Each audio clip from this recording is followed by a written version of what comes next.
everybody and welcome to Amphlett Reviews, back with another Hong Kong content review, diving into Cynthia Rothrock's vehicle movie, first proper leading role in her own Hong Kong movie. We have Lady Reporter, aka Blonde Fury, aka Righting Wrongs 2, Above the Law 2, countless titles for this film. And this is one I've been very curious to check out for quite some time. I've heard it's definitely one of the best of Cynthia Rothrock's kind of movies and her kind of Hong Kong lineup and her journey. She did a lot of kind of Western movies with kind of, Golden Harvest producing those films. This one is a full-on Hong Kong production with a Western star as a main leading actress and main leading star of the film, which is absolutely fantastic. We got this great addition from EUREKA, as you can see there, beautiful slipcase. There you go. And we get a brand new extra with Cynthia Rothrock talking about her career, a little bit about this film and the significance of this film. And we get of course, some lobby cards there, which is great, alongside a booklet which is very insightful, which I think is always a bonus in these editions. I absolutely love reading the book because you give you such great insight into the film, and this one has such a rich kind of background history in terms of how this film was made, what was done to the film, and the reputation the film had after the fact. And this has got a brand new 2K scan with two different versions, with the Hong Kong theatrical cut and the export cut, which I will be talking about in this review as well. So without further ado, let's dive into Lady Reporter.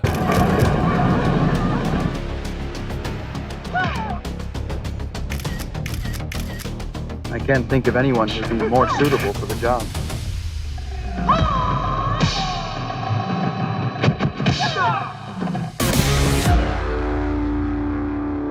Lady Reporter, aka Blonde Fury, was released in 1989, directed by Man Hay, which I hope I said the name correctly. Terrible pronunciations. This is one of Sammo Hung's kind of buddies from the Lucky Star movies. He is known for his comedic kind of chops with a lot of Sammo Hung produced based movies. He even stars as a kind of a comedic kind of role, even with Lady Reporter. He plays the kind of photographer that's constantly chasing around the town and going through various kind of scenarios with Cynthia Rothrock's character. And he directed this film, also starred in this film as well. And he basically wanted to get his shot directing duty, and of course if you're friends with Sammo Hung, you're gonna get those benefits. And through Sammo Hung's kind of connections with Golden Harvest and working together as a team to kind of produce a movie, a vehicle movie for Cynthia Rothrock, which was at that time was hot shit. And it's very interesting diving into the booklet and the behind the scenes, because at the time she was working Brian 1 and 2, which was a double feature back to back that was produced by Golden Harvest at the time as well in the States. And with her work with Sammo Hung and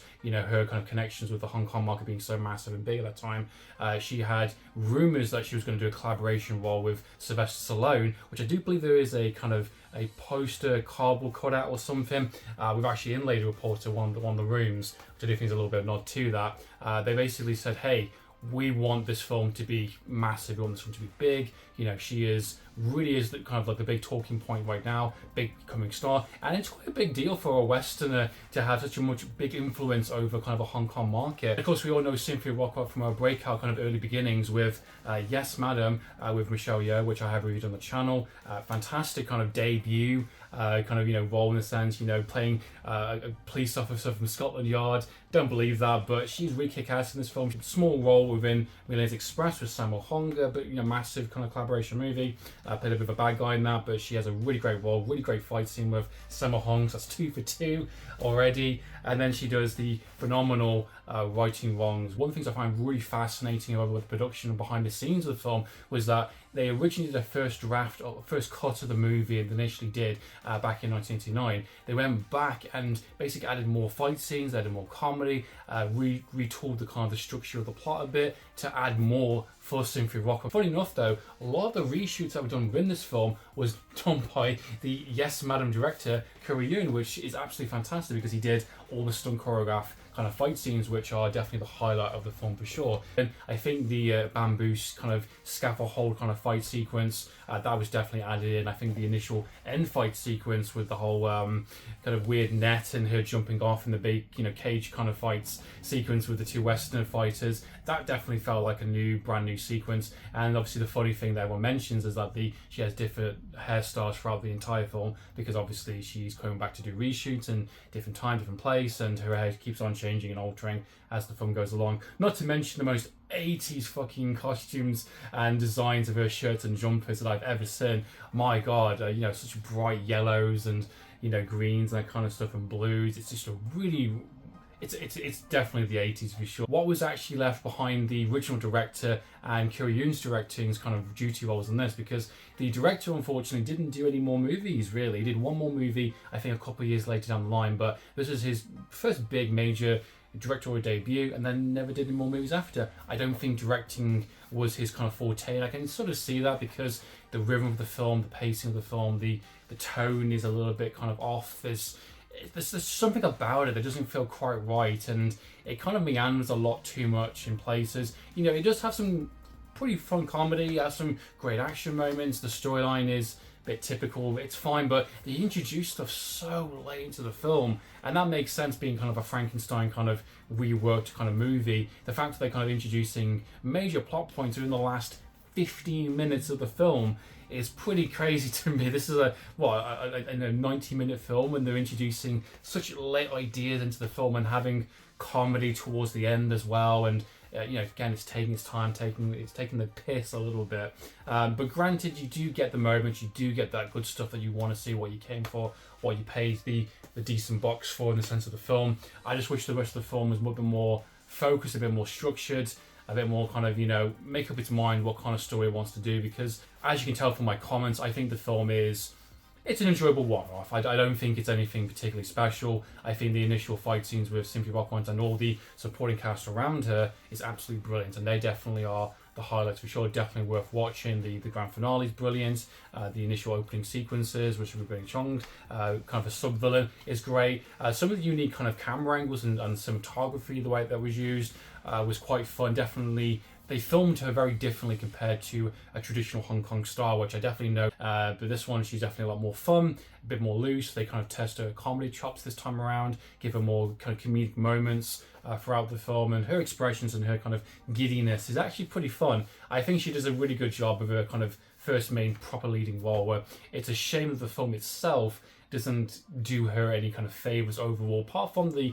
brilliant fight sequences, which are definitely the highlights of the entire film, which definitely keep you going. The overall kind of memorability of the film, unfortunately, is one that kind of goes out of your mind straight away. The villains are just villains, you know who they are. Some sort of convoluted plot with Cynthia Rothrock being an undercover kind of FBI agent, being a reporter, and she stumbles across this kind of printing kind of firm, organised crime, and it doesn't lead to really anywhere. She's kind of befriending this Hong Kong woman that has connections with a witness that gets drugged or brain damaged, and he believes that he's He-Man or, you know, Master of the Universe, and there's a weird subplot with that, and it's just, and then there's other two initial characters. We've got the director, who's also one of the photographers, who's trying to prove himself and, you know, prove to his dad that he can save his firm, and because of the dying kind of, you know, paper. You've got a police officer character that's also undercover, pretending to be an investigator. So you've got a mishmash of different characters and, you know, different arcs, and it's just kind of all over the place. There's no real love interest, or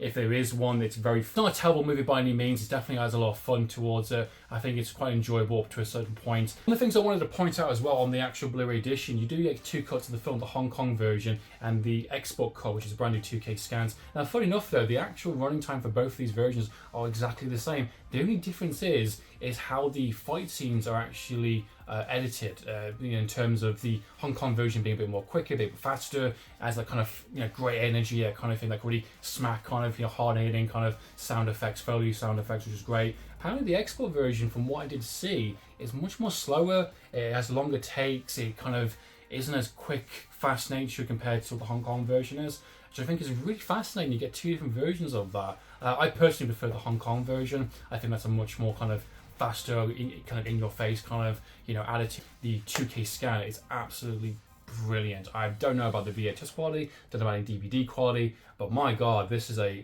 gorgeous looking film, and I was really blown away by how good looking this film is. For a brand new 2K remaster, they did a really great job with this, and the brand new extras, audio commentaries is really interesting as well.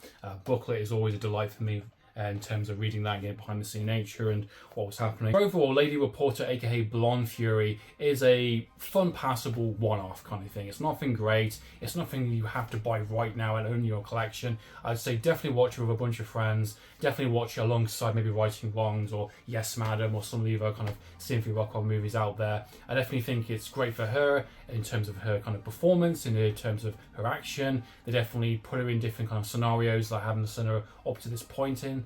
And I think it's a great time for Cynthia Rothrock in terms of the rest of the cast, in terms of the convoluted plot, in terms of the villains, and everything else that kind of mash kind of thing in terms of the ideas and the storyline and the action that's kind of melded together between two different directors and a kind of a Frankenstein cut. Unfortunately, doesn't live up to what the film could have been and becomes a bit kind of generic and a bit more typical. And being the fact that up until the very last minute, it's still pissing around, it's still taking sweet time. And you can definitely tell some of those reshoot fights are quite apparent, especially with the obvious hairdos and the kind of quick between comedy action. It's so kind of like whiplash almost. It's quite funny, but it's a fun time. So what are your thoughts and opinions on Lady Reporter, aka Blonde Fury? Please comment down below. What is your favorite Cynthia Rothrock film? I'd love to know your thoughts and opinions, which one you recommend to go and check out. I know there's been quite a few from Vinegar Syndrome very recently. Are they worth checking out? Are they worth picking up? I'd love to know your thoughts and opinions, guys. Please comment down below. So in the meantime, after the reviews, signing out.